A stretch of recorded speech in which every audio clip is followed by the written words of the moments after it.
Welcome to Rudra institute. जिन लोगों ने अभी तक सब्सक्राइब नहीं किया है प्लीज़ सब्सक्राइब कर लीजिए।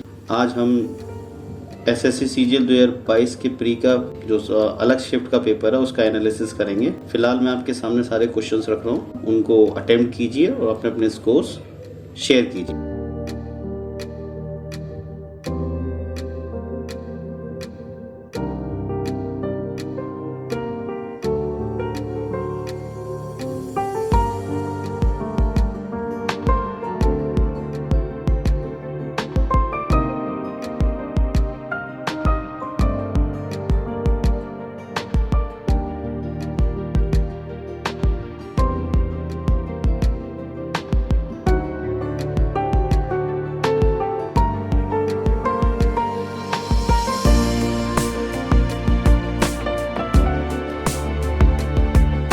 चलिए शुरू करते हैं एनालिसिस।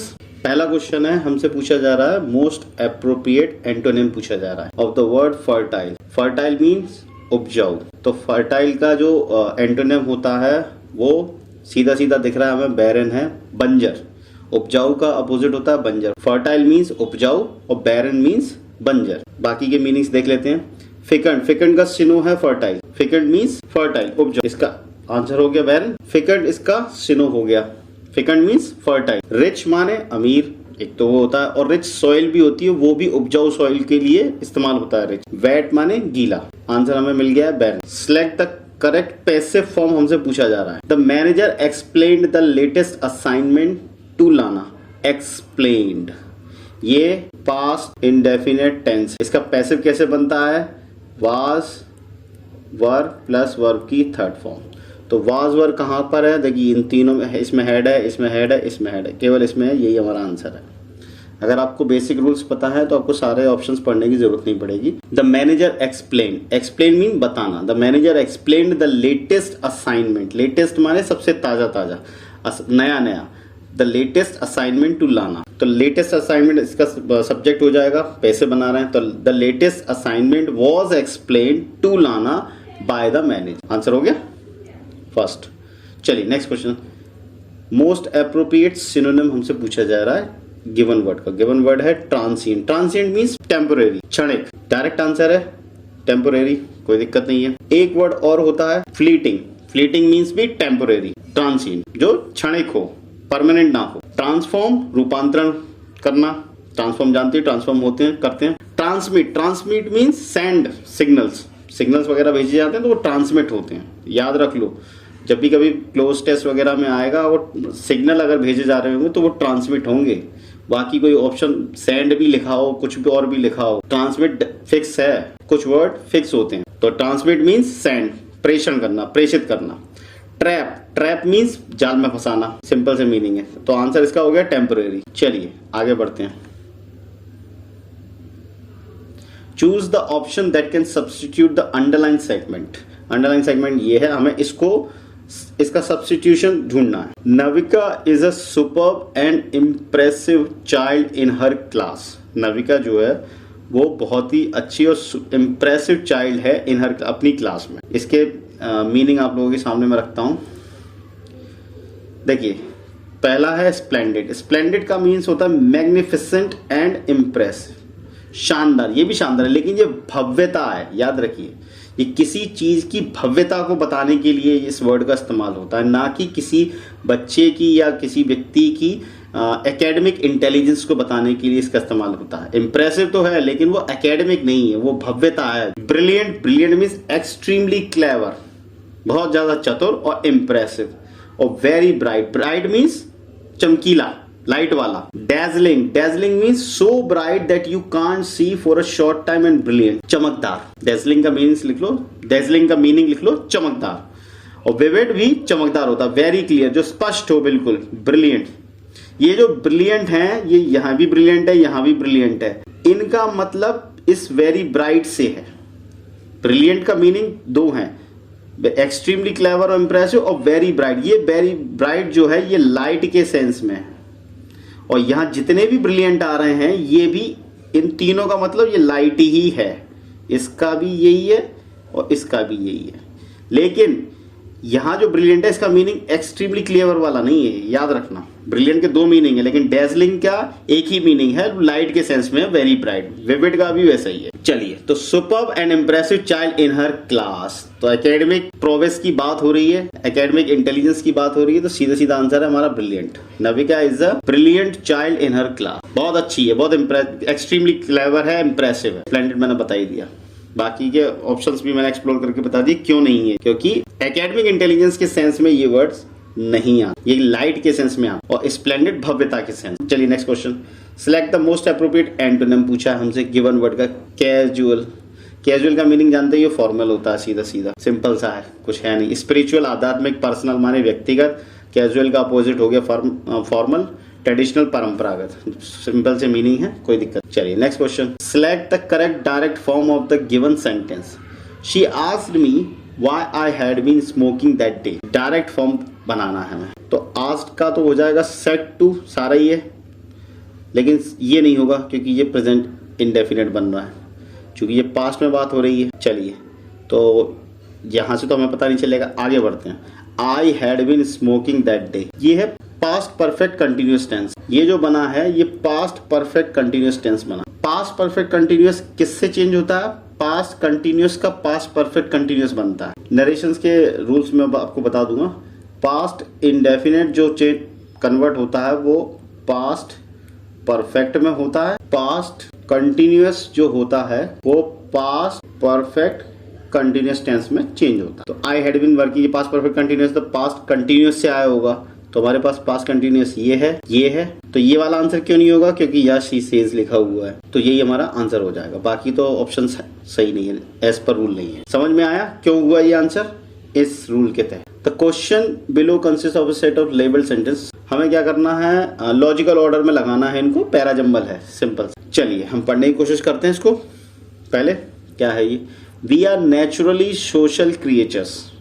हम जो हैं प्राकृतिक रूप से कैसे प्राणी है? सामाजिक प्राणी है। A bit of solitude, meaning बताता चलता हूं मैं आपको। सॉलिट्यूड का मीनिंग होता है the state of being alone, अकेले रहने की जो अवस्था है वो। ये नेगेटिव नहीं है, याद रखना। एक अकेलापन होता है जो डिप्रेशन से भरा हुआ होता है, ये वो सॉलिट्यूड नहीं है। सॉलिट्यूड का मीनिंग होता है पॉजिटिव। आप मेडिटेशन करते हो तो आप अकेले होते हैं, ठीक है, ये वो अवस्था है। The state of being alone, negative sense में नहीं है। Okay, a bit of means थोड़ा सा, बिट माने थोड़ा सा, अ बिट ऑफ सॉलिट्यूड, थोड़ा सा जो अकेलापन है, मतलब अपनी खुद की कंपनी में रहने वाली जो बात है, जो थोड़ा सा अकेलापन जो है, एज जैसा कि everyone from Thoreau to Proust, ये फिलोसोफर्स के नाम है, ठीक, कुछ नहीं है, आप तो कुछ भी नाम रख लो, from Kalidas, from Tulsidas to Kabir, कोई भी नाम ले लो, ये वो वैसे ही नाम है। तो जैसा कि हर एक ने from Thoreau to Proust have written about, इन्होंने लिखा है, थॉरो से लेकर प्राउस्ट तक जो हर एक ने इसके बारे में लिखा है। किसके बारे में? सॉलिट्यूड के बारे में। Is one of our most powerful tools, वो क्या है? One of our most powerful tools, जो सबसे ज्यादा ताकतवर टूल्स है उनमें से एक है। क्या है वो? कौन सा टूल है? सॉलिट्यूड। काय के लिए? फॉर डिस्कनेक्टिंग एंड रिचार्जिंग, दुनिया से अलग होने के लिए और खुद को रिचार्ज करने का जो टूल्स हैं, सबसे ज्यादा पावरफुल टूल्स है, उनमें से एक कौन सा है? सॉलिट्यूड। दिस डजंट मीन, अब इस दिस का हमें आंसर चाहिए। चलिए पढ़ते हैं, देखते हैं पहले क्या है, किसके बारे में बात कर रहा है। This doesn't mean you need to lock yourself away. इसका मतलब दिस डजंट मीन मींस, इसका मतलब ये नहीं है you need to lock yourself. Lock yourself माने अपने आप को बंद कर लेना, अवे इन अ रूम, अलग से अपने आप को अलग रूम में अपने आप को बंद कर लेना। Eight the end of the day, दिन के खत्म होने पे आप रोज अपने आप को अलग से रूम में बंद कर लें, इसका मतलब ये नहीं है। मतलब बात अकेलेपन की चल रही है, यानी सॉलिट्यूड, ये वाली जो बात है यहाँ अकेलेपन की बात कर रहे हैं ना, क्या आपको अकेले होना चाहिए थोड़ी देर, लेकिन इसका मतलब ये नहीं कि आप रोज हर दिन के अंत में आप अपने आप को बंद कर लें। However all that time with people takes its toll. Take its toll, ये एक इडियम है जिसका मतलब है to have a bad effect on somebody, किसी व्यक्ति या वस्तु पर उस चीज का प्रभाव होना। तो हाउएवर मीन्स हालांकि, ऑल दैट टाइम, हर समय, विद पीपल, लोगों के साथ। अगर आप हर समय लोगों के साथ रहेंगे हर समय, तो इसकी कीमत आपको चुकानी पड़ेगी, इसका नुकसान भी आपको होगा। टेक इट्स टोल माने मतलब ऐसा करना क्या होगा, इससे आपके ऊपर कोई प्रभाव पड़ेगा बुरा। तो ये बात तो हो गई। अब इनको सीक्वेंस में बनाने की कोशिश करते हैं। तो देखो पहला सेंटेंस हमारा सीधा सीधा बनना है, क्योंकि ये एक जनरल स्टेटमेंट है, इंट्रोडक्शन है। We are naturally social creatures, हम प्राकृतिक रूप से सामाजिक प्राणी। सामाजिक प्राणी मीन्स झुंड में रहने वाले, जो ग्रुप में रहते हैं। तो हमारा पी तो पहला बनेगा। उसके बाद अब सामाजिक प्राणी है यानी झुंड में रहने वाले हैं। हालांकि all that time with people, लेकिन हर समय अगर आप लोगों के साथ रहेंगे तो इसका नुकसान भी आपको उठाना पड़ेगा। वरना सोशल क्रिएचर्स है, ग्रुप में रहने वाले, लेकिन अगर आप हर समय लोगों के साथ रहेंगे तो इसका नुकसान भी आपको उठाना पड़ेगा। तो पी के बाद एस बन रहा है हमारा, बिल्कुल सही जा रहा है। और सीधा सीधा यहाँ तो हमें दिख ही रहा है कि क्यू के बाद आर आ रहा है, क्योंकि इस बात की ये जो सेंटेंस है दिस इस पूरी बात को रेफर कर रहा है। तो पी एस क्यू आर ये आंसर है। फिर भी हम बना लेते हैं। पी एस बन गए हमारे। However all that time with people takes its toll, हालांकि हर समय लोगों के साथ रहना इसका नुकसान भी आपको होता है। अ बिट ऑफ सॉलिट्यूड, थोड़ा सा अलग थलग होना जो अवस्था है इसकी। एज एवरीवन, जैसा कि हर एक ने लिखा है, किन ने थोरो से लेकर प्राउस तक ने इसके बारे में लिखा है। Is one of our most powerful tools, वो जो सबसे ज्यादा ताकतवर टूल्स जो हैं उनमें से एक है सॉलिट्यूड। काय के लिए? फॉर डिस्कनेक्टिंग एंड रिचार्जिंग, दुनिया से अलग होने के लिए और खुद की एनर्जी को रिचार्ज करने का सबसे पावरफुल टूल्स में से एक है सॉलिट्यूड। लेकिन इसका मतलब ये नहीं, दिस डजंट मीन, इसका मतलब ये नहीं है you need to lock yourself away in a room, कि आप अपने आप को रोज बंद कर लें at the end of the day, हर दिन के अंत में आप अपने आप को एक कमरे में बंद कर ले। इसका मतलब ये नहीं है। तो हमारा आंसर हो गया P S Q R. Okay, चलिए नेक्स्ट क्वेश्चन हमसे पूछा जा रहा है, replace the underline word with the adverb of time. इसको हमेशा याद रखना, एसएससी छोटी छोटी चीजों पे क्वेश्चन बनाता है। अगर आपको बेसिक पता है तो आपको आंसर लगाने में कोई दिक्कत नहीं आएगी, और अगर आप वो बेसिक मिस कर गए तो आपको यहाँ सारे ऑप्शन अच्छे लगेंगे। ग्रामेटिकली किसी में कोई दिक्कत है। I went to Paris twice, मैं 2 बार पेरिस गया।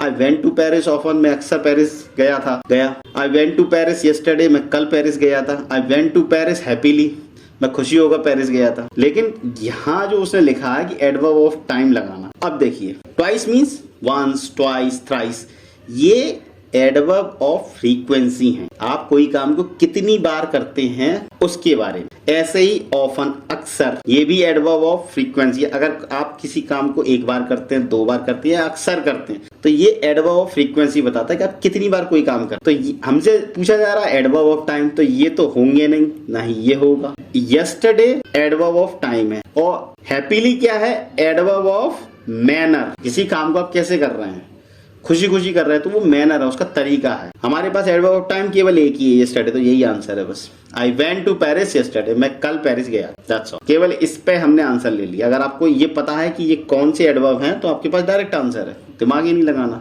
लेकिन अगर आपको ये नहीं पता तो आपको चारों ऑप्शन अच्छे लगेंगे। Next question, one word substitute पूछा जा रहा है। फीलिंग और शोइंग एक्सट्रीम टायर्डनेस, सीधा सीधा आंसर है वेरी। इसका मीनिंग ही यही है, टायर्ड लिख लो, पूरा मीनिंग है ये वेरी का। Vital, vitalized, vital means essential. Nervous होते लोग, कॉन्फिडेंस लूज कर देना, घबरा जाना, नर्वस हो जाना, ये मीनिंग है। ड्राउजी, ड्राउजी मीन्स स्लीपी, नींद आना, नींद जैसी फीलिंग आती है ना, उसको ड्राउजी बोलते। तो हमारा आंसर हो गया वेरी, डायरेक्ट आंसर है। थकान, थकावट। ओके, चलिए नेक्स्ट क्वेश्चन।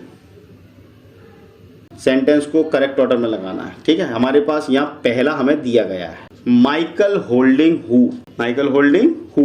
अब इस माइकल होल्डिंग के बाद हु जो लगा है, ये इसका इंट्रोडक्शन देगा, इस माइकल होल्डिंग को डिस्क्राइब करेगा अगला सेंटेंस। तो who 20 years has finally drawn curtains on, ये तो कुछ बन नहीं रहा। चलिए मैं आपके सामने मीनिंग रख देता हूं पहले। स्टिंट, स्टिंट माने a period of time that you spend working और डूइंग समथिंग, कार्यकाल, हिंदी में लिख लो कार्यकाल। और ब्रिंग डाउन द कर्टेन्स, ये एक ईडियम है। टू फिनिश और mark the end of something, आप अगर अपना थिएटर वगैरह देखा हो तो पर्दा गिरता है और पर्दा उठता है। तो जब पर्दा उठता है इट मीन्स कि शो स्टार्ट हो गया, शो स्टार्ट हो गया, राइट। और पर्दा जब गिर जाता है वापस, इसका मतलब क्या हुआ, शो खत्म हो गया। Bring down the curtains means to finish और mark the end of something, किसी चीज को खत्म कर देना, ये बताना कि अब कोई चीज खत्म हो चुकी। ये तो बनेगा नहीं हु के बाद। Who commentary panel for more than, ये भी नहीं बनेगा। हु वाज अ मेंबर, हमें इसके बाद जोड़ना है सेंटेंस, याद रखना।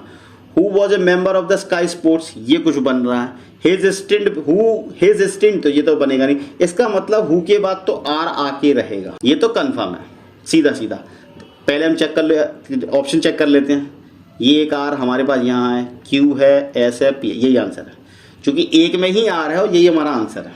आप चेक कर लिया करो, पहले 2 सेंटेंस बना लो या आपके लास्ट के 2 सेंटेंस बन जाए, तुरंत ऑप्शन ढूंढो, टाइम वेस्ट नहीं करना है। Michael holding who was a member of the sky sports के जो मेंबर थे, who was a member of the sky sports 20 years, ये कुछ तो नहीं बनना, या तो ये ऐसा लिखा होता who was a member of the sky sports for 20 years, तो बन जाता, लेकिन डायरेक्ट तो नहीं बनेगा। Who was a member of the sky sports his stint, बाद में एंड तो लगाओ कुछ, तभी तो अगला सेंटेंस स्टार्ट होगा, तो ये तो भी नहीं बनना। Who was a member of the sky sports commentary panel, हाँ ये बन रहा है। स्काई स्पोर्ट्स की कमेंट्री पैनल के जो मेंबर थे फॉर मोर देन, अब देखो काय से ज्यादा 20 ईयर, सीधा सीधा बनना फॉर मोर देन 20 ईयर, जो 20 साल से भी ज्यादा के लिए स्काई स्पोर्ट्स कमेंट्री पैनल के मेंबर थे। हैज फाइनली, अब ये हैज किसके लिए है? माइकल होल्डिंग के लिए। Michael holding has finally drawn curtains on, Michael holding ने अपने जो उनका करियर है एज अ कमेंटेटर, उससे रिटायरमेंट लेने की घोषणा कर दी है। हैज ड्रॉन कर्टेन्स, वही मीनिंग है, खत्म कर देना, ठीक है। Has finally drawn curtains on his stint means अपने कार्यकाल के एंड की घोषणा कर दी है। बिहाइंड द माइक्रोफोन, उनका कार्यकाल काय का, जो माइक्रोफोन के पीछे का कार्यकाल, मतलब कमेंटेटर्स तो माइक्रोफोन के पीछे ही बैठते हैं, कमेंट्री करते हैं, तो वही बात है। His stint behind the microphone, मतलब उनका जो एज ए कमेंटेटर जो पीरियड है, जो कार्यकाल है, उससे उन्होंने रिटायरमेंट की घोषणा कर दी। तो ये बनना है हमारा सेंटेंस RQPS। चलिए next question, select the option that expresses the given sentence in passive voice. Passive voice बनाना है।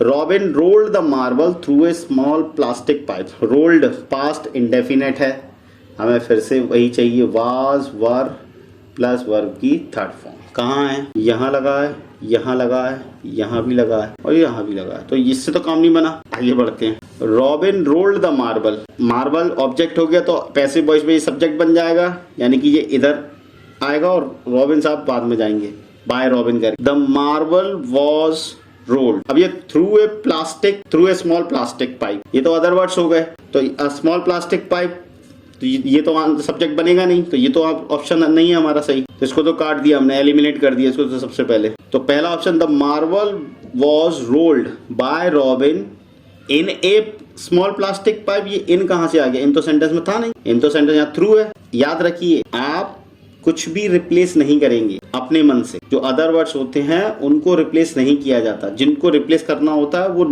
एज पर रूल होते हैं, जो वर्ड दिए गए हैं आपको उन्हीं का इस्तेमाल करना है। तो ये ऑप्शन तो हमारा कट गया। Second option small plastic pipe है इसलिए कट गया।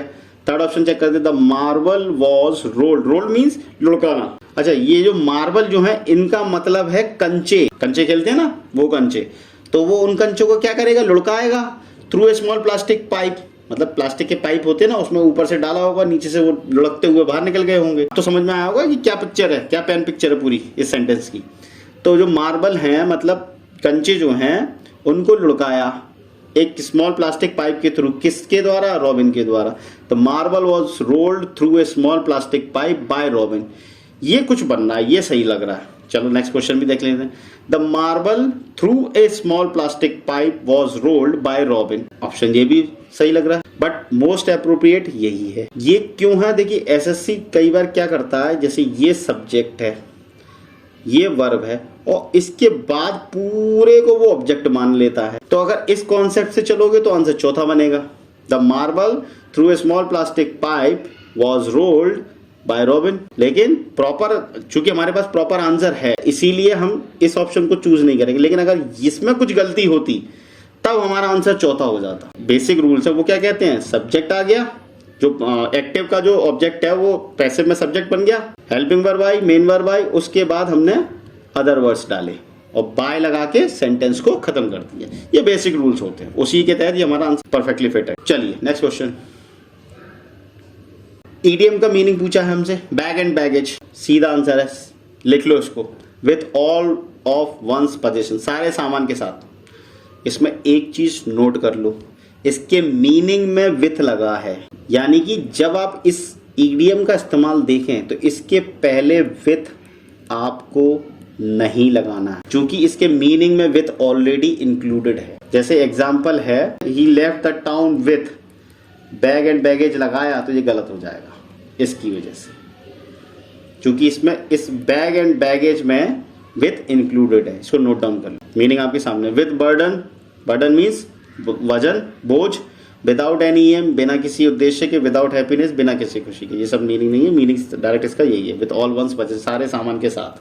बस उसने टाउन छोड़ दिया, शहर छोड़ दिया, उसने कहा कैसे, सारे सामान के साथ, पूरा सामान ले गया वो अपना। चलिए next question, select the most appropriate option to fill in the blank. It is very difficult for her, उसके लिए बहुत मुश्किल है। क्या? टू कीप ए सीक्रेट, हाँ किसी सीक्रेट को रखना उसके लिए बहुत मुश्किल है। To touch a secret, secret को छूना। मेक ए सीक्रेट, सीक्रेट बनाना। क्राई ए सीक्रेट, सीक्रेट रोना।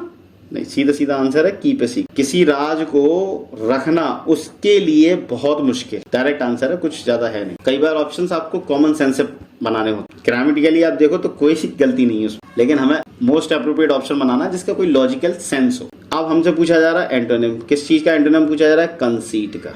मीनिंग आपको बता देता हूं, देखिए conceit means too much pride in yourself and what you do. घमंड लिख लो आप, घमंडी। कंसील, कंसील मीन्स हाइड, छुपाना। कंसीलमेंट इसकी नाउन हो गई, ये वर्ब है, ये नाउन है। रिवील, रिवील मीन्स उजागर करना, ये एक दूसरे के एंड। हिडन मीन्स छुपाना, ये तो इसका सिनो है और इसका एंटो है, ठीक।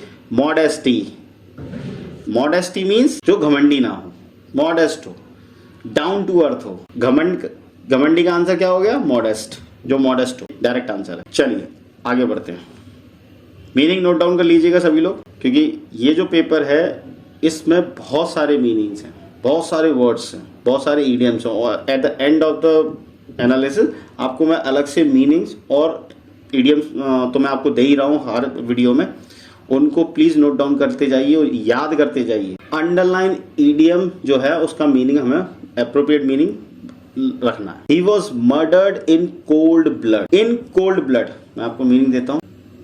In cold blood, acting deliberately, deliberately माने जानबूझकर करना। Acting means कोई काम करना, जानबूझकर कोई काम करना। और cruel means gruesome, बहुत ही ज्यादा मतलब दर्दनाक। Ruthlessly और without pity, मतलब बिना दया के, कोई दया नहीं दिखाना, उसको बोलते in cold blood. He was murdered in cold blood. उसे कैसे मार दिया गया? बिल्कुल निर्दयता से। तो देखिए in cold weather, ये तो कोई हुआ नहीं, deliberately, डायरेक्ट आंसर है deliberately. When blood was cold, जब ब्लड ठंडा था। रिग्रेटफुली, रिग्रेट मीन्स पश्चाताप होना, रिग्रेटफुली माने पश्चातापूर्ण मार दिया गया, पश्चातापूर्ण मार दिया गया।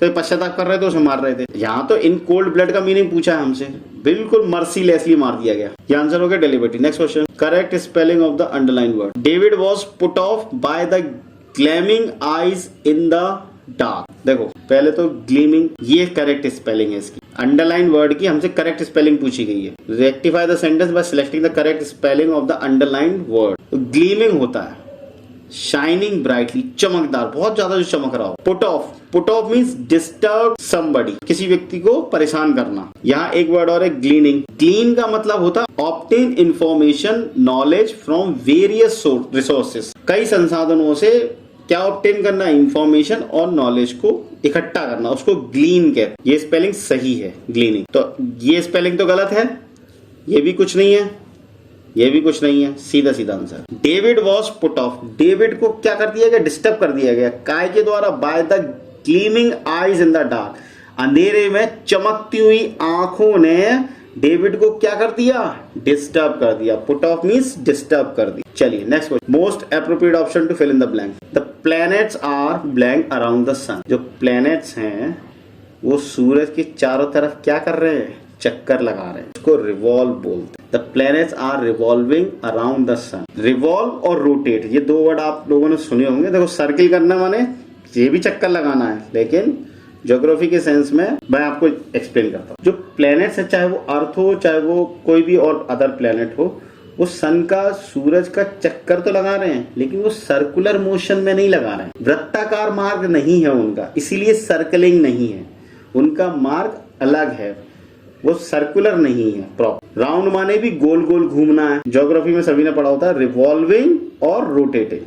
अब रिवॉल्व और रोटेटिंग इसकी बात कर ले। रोटेट जो होता है, आप जो जैसे पृथ्वी रोटेट करती है तो वो अपनी ही धुरी पे रोटेट करती है, अपनी ही धुरी पे गोल गोल घूमती है, चक्कर लगाती है, जिसके कारण क्या होते हैं दिन और रात। और रिवॉल्व करती है मतलब सूरज की जब रिवॉल्व करती है तब क्या होते हैं, उसके कारण मौसम बदलते हैं, सर्दी गर्मी ये सब होता है। ज्योग्राफी में लोगों ने पढ़ा होगा। Planets are revolving around the sun. सीधा सीधा आंसर है, सूरज की चारों तरफ क्या कर रहे हैं, परिक्रमा लगा। Choose the incorrectly spelled word. Slaughter, slaughter means हत्या कर देना, काट देना। स्लॉटर हाउस होते हैं ना, बूचड़ खाना। क्रॉप, क्रॉप तो जानते ही हो, हम कंप्यूटर में क्रॉप करते हैं, कोई इमेज वगैरह होती है तो हम उसको क्रॉप कर लेते हैं, राइट, उसको क्रॉपिंग है, वही है। ट्रैफिकिंग, ट्रैफिकिंग का मीन्स समझ लो द एक्टिविटी ऑफ बाइंग और सेलिंग इलीगली। कोई भी काम, चाहे आप बेच रहे हो चाहे आप खरीद रहे हो, लेकिन अगर आप इलीगली कर रहे हो वो काम तो वो ट्रैफिकिंग। ह्यूमन ट्रैफिकिंग भी आपने वर्ड सुना होगा, इंसानों की खरीद फरोख्त जो कि बैन है, इसलिए वो ट्रैफिकिंग उसमें आती है। टायरेनिकल, टायरेनिकल मींस डिक्टेटोरियल और ऑटोक्रेटिक, तानाशाह। सीधा हिंदी में लिख लो तानाशाह। तो ये स्पेलिंग इनकरेक्टली स्पेलिंग हमसे पूछी गई है, तो ये क्रॉपिंग की भी सही है, स्लॉटर की भी सही है, टायरेनिकल की भी सही है। ट्रैफिकिंग की स्पेलिंग देख लो, TRAFFICKING, यहाँ की आई का है, तो यही आंसर है। चलिए नेक्स्ट क्वेश्चन। तो following sentence has been divided into parts, contain error. हमें एरर ढूंढनी है इस part. The child was gazing lovingly at the toy. मैं आपको मीनिंग बता देता हूँ। Gaze at, gaze at means stare at, टकटकी लगाकर देखना, घूरना या टकटकी लगा के देखना, एक टक देखते रह जाना। Longing, longing means desire, noun है। आउटगोइंग, आउटगोइंग मीन्स एडजेक्टिव है, सोशिएबल मतलब ग्रुप में रहने वाला। चलिए क्वेश्चन पे आते हैं। The child was gazing lovingly at, gaze के साथ एट लगता है, ये भी सही है। लविंगली नहीं है, लॉन्गिंगली है। सॉरी, द चाइल्ड सब्जेक्ट है, सिंगुलर है, वॉज लगा है, सही है। गेजिंग पास्ट कंटिन्यूअस टेंस बन रहा है, सही है। गेजिंग लॉन्गिंगली, गेजिंग क्या है, वर्ब है, और वर्ब की विशेषता कौन बताता है, एडवर्ब। एलवाई लगा है एंड में, कोई दिक्कत नहीं है, ये भी सही है। Gazing longingly at the toy, gaze के साथ एट लगता है, ये भी ठीक है। टॉय को वो टकटकी लगाकर मतलब इच्छापूर्ण तरीके से टकटकी लगाकर देख रहा था, कोई दिक्कत नहीं है, नो एरर, कोई गलती नहीं है। जब भी आपके सामने ऐसे क्वेश्चन आते हैं तो एक इंस्टिंक्ट उठती है कि कुछ तो गलती होगी। हमेशा अपने आप पे कॉन्फिडेंस रखिए। अगर आप बेसिक को पकड़ के चल रहे हैं और आपको नहीं लग रहा कि कोई भी गलती नहीं है, आप फुल कॉन्फिडेंस के साथ नो एरर मार के निकल जाएंगे। और उस सेंटेंस को दोबारा मत देखिए, क्योंकि अगर आपने दोबारा स्टडी किया तो आप उसमें कुछ ना कुछ एरर जबरदस्ती निकाल देंगे और फिर आपका आंसर होगा गलत। इसलिए एक बार जब आप उसको अच्छे से देख लें और आप इस कंक्लूजन पे आ जाएं कि नो एरर है, तो नो एरर मार के उसको निकल जाएगी।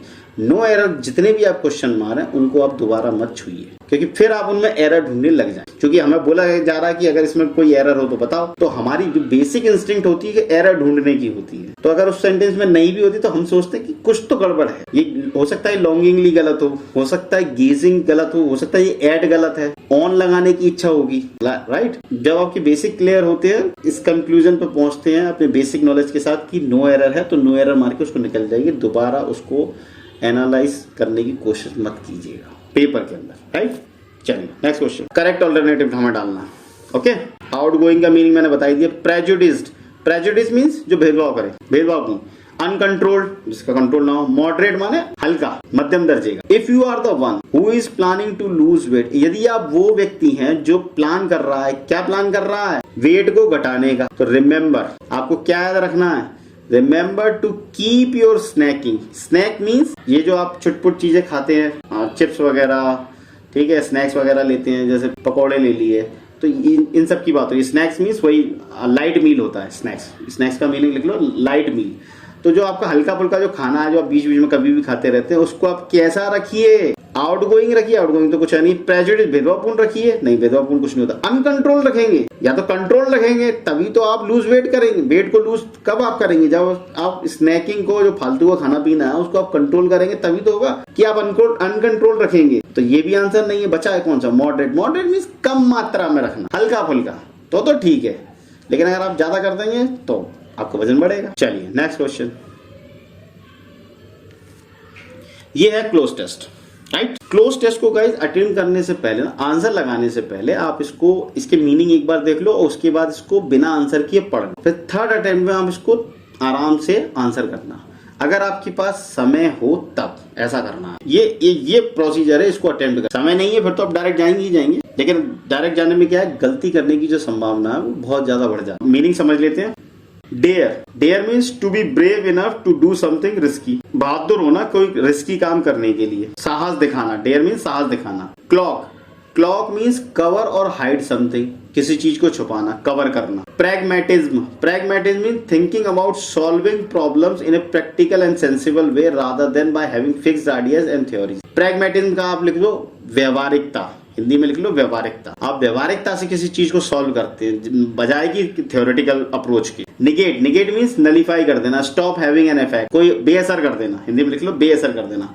इम्बाइब मीन्स अब्सॉर्ब समथिंग, अवशोषित कर लेना। If writers only dare to dare means मतलब यदि लेखक, जितने भी लेखक हैं वो हिम्मत दिखाते काय की, रिस्क लेने की, तो जो सुटेनियस और Tacitus of the novel could exist, ये दोनों फिलोसोफर हैं।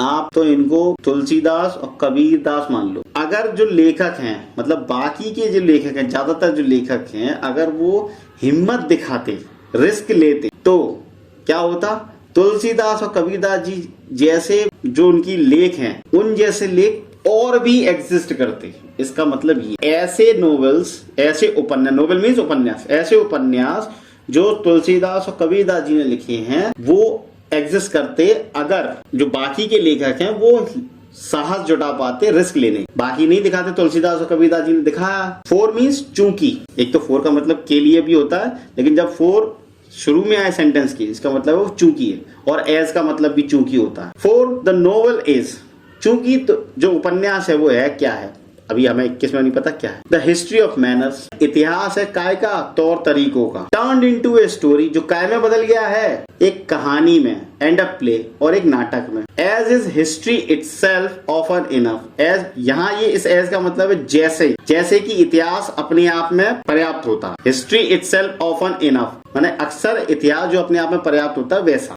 And there is no other, इसके अलावा कोई नहीं है। देन दिस, इसके अलावा।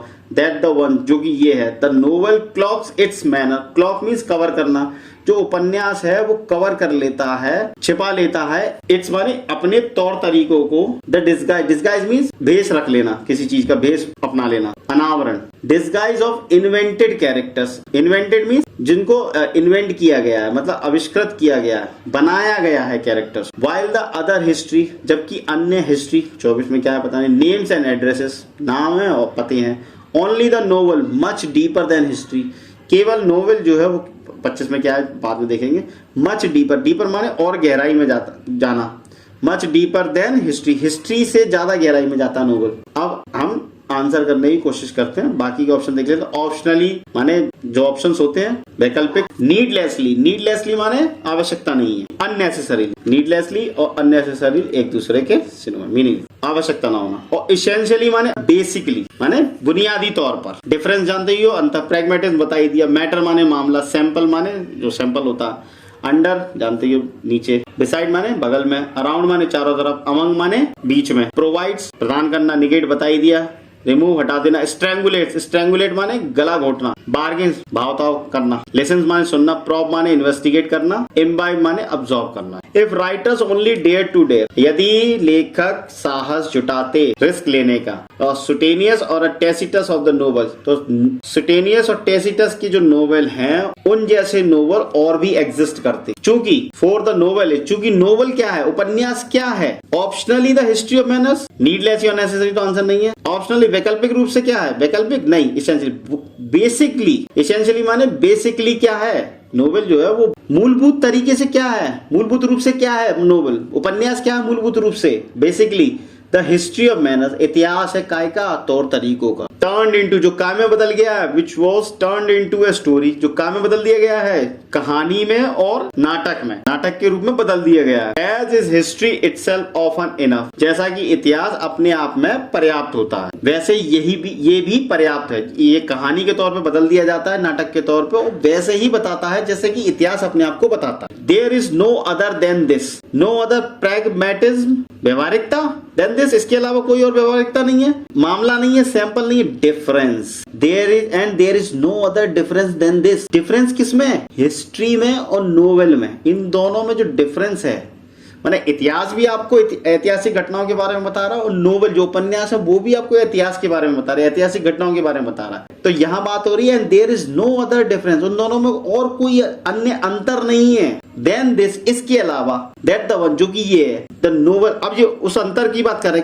इसके अलावा कोई और अंतर नहीं है, दैट द वन, ये वाला कौन सा अंतर है वो अब बता रहे हैं। The novel clocks it's manners, जो उपन्यास है, क्लॉक मीन्स कवर कर लेना, छुपा लेना, छुपा लेता है अपने तौर तरीकों को। कायम है, देखिए इन द डिस्गाइज होता है वैसे तो, अब इन नहीं है तो हम अंडर लगा लेंगे, under the disguise of invented characters. अब उपन्यास लिखा गया है किसी एक घटना के ऊपर, तो उसमें कैरेक्टर्स को इन्वेंट किया जाता है, मतलब किसी एक पर्टिकुलर घटना को डिस्क्राइब करने के लिए, हिस्टोरिकल इवेंट को डिस्क्राइब करने। उपन्यास है वो कवर कर लेता है अपने तौर तरीकों का में under the disguise of invented characters, में जो कैरेक्टर्स उसने इन्वेंट किए हैं उसके आवरण में। वाइल दिया था, जबकि अन्य जैसे कि हिस्ट्री अब देखो हिस्ट्री सिंगुलर है, सब में एस लगा हुआ है, कोई दिक्कत नहीं। अब देखिए प्रोवाइड्स माने प्रदान करती है, हिस्ट्री प्रदान करती है नेम्स एंड एड्रेसेस, नामों को और पतों को हिस्ट्री प्रोवाइड करती है, बिल्कुल बन रहा।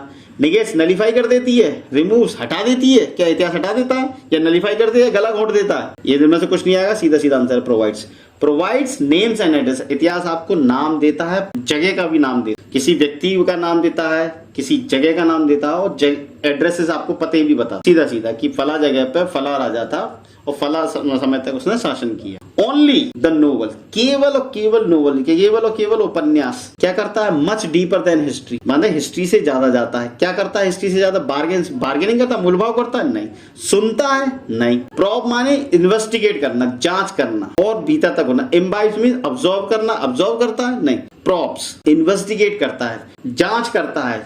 हिस्ट्री से ज्यादा गहराई में जाके कौन जांच करता है? नोवेल्स, उपन्यास। अगर कोई भी डाउट हो, कोई भी क्वेश्चन समझ में नहीं आ रहा हो, कोई भी जगह आपको कोई कंफ्यूजन क्रिएट हुई हो, तो आप सभी लोग कमेंट बॉक्स में वो क्वेरी अपनी कर सकते हैं।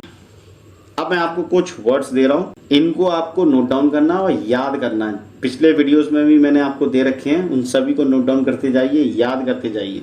Diligent, showing care and conscientiousness in one's work और ड्यूटीज, आप मेहनती लिख लो। Perseverance, perseverance means steadfast persistence in the pursuit of goal और ऑब्जेक्टिव, डटे रहना। परसेवरेंस मीन्स डटे रहना in spite of difficulties. Continue doing something in spite of difficulties, किसी समस्या के होने के बावजूद भी आप कोई काम करते रहें, ठीक है, उसको परसेवरेंस बोलते हैं। Acumen means keen insight and good judgement in practical matters, तीक्ष्णता, किसी जजमेंट को, किसी मैटर को समझने, ठीक है। कॉनंड्रम, कॉनंड्रम मीन्स पजल है, डिफिकल्ट प्रॉब्लम या question, puzzle. Magnanimous, magnanimous means generous and forgiving, दयालु, स्पेशली टुवर्ड्स अ राइवल और less powerful person. Kind, prodigal means spending money और resources recklessly and wastefully, extravagant लिख लो, फिजूल खर्चीला, जो फिजूल खर्ची करे। सैलिएंट, साइलेंट नहीं है, सैलिएंट है। सैलिएंट मीन्स मोस्ट नोटिसेबल और इंपॉर्टेंट, जो सामने ही आपको देखे, मोस्ट इंपॉर्टेंट फीचर्स होते हैं किसी चीज के, सैलेंट फीचर्स होते हैं। टेनुअस, टेनुअस मीन्स वेरी वीक और स्लाइट, अनसर्टेन और शेकी, कमजोर। वोराशियस, वोराशियस माने हंग्री, किसी भी चीज के लेके हो सकती है वो हंगर, भूख,